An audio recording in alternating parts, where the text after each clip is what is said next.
SNP leader in Blackford. Thank you, Mr Speaker. And can I associate myself with the remarks of the Prime Minister for Armistice Day? We remember those that paid the ultimate sacrifice, those that continue to serve, and we should also remember the nuclear test veterans who continue to seek justice for themselves.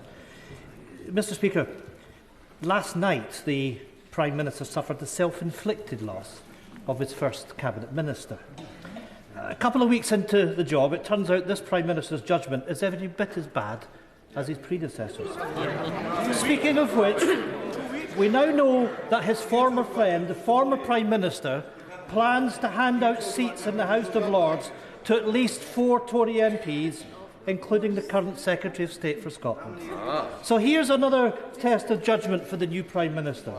Does he think it right to keep a man in a cabinet who's clearly far more interested in getting his hands on an ermine robe than playing by the rules of Scottish democracy?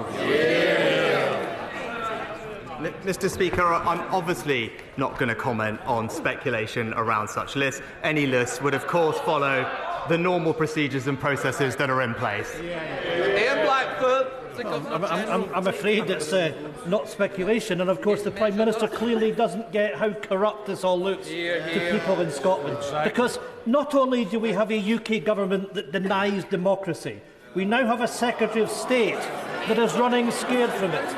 In the middle of a Tory cost of living crisis, the Scotland office is now to be led by a Baron-in-waiting, biding his time until he can cash in on the 300-day job for life in the House of Lords.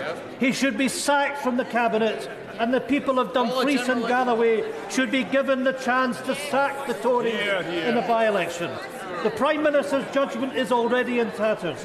If he has any integrity left, will he now put a stop to these 2 predecessors stuffing the House of Lords with his cronies?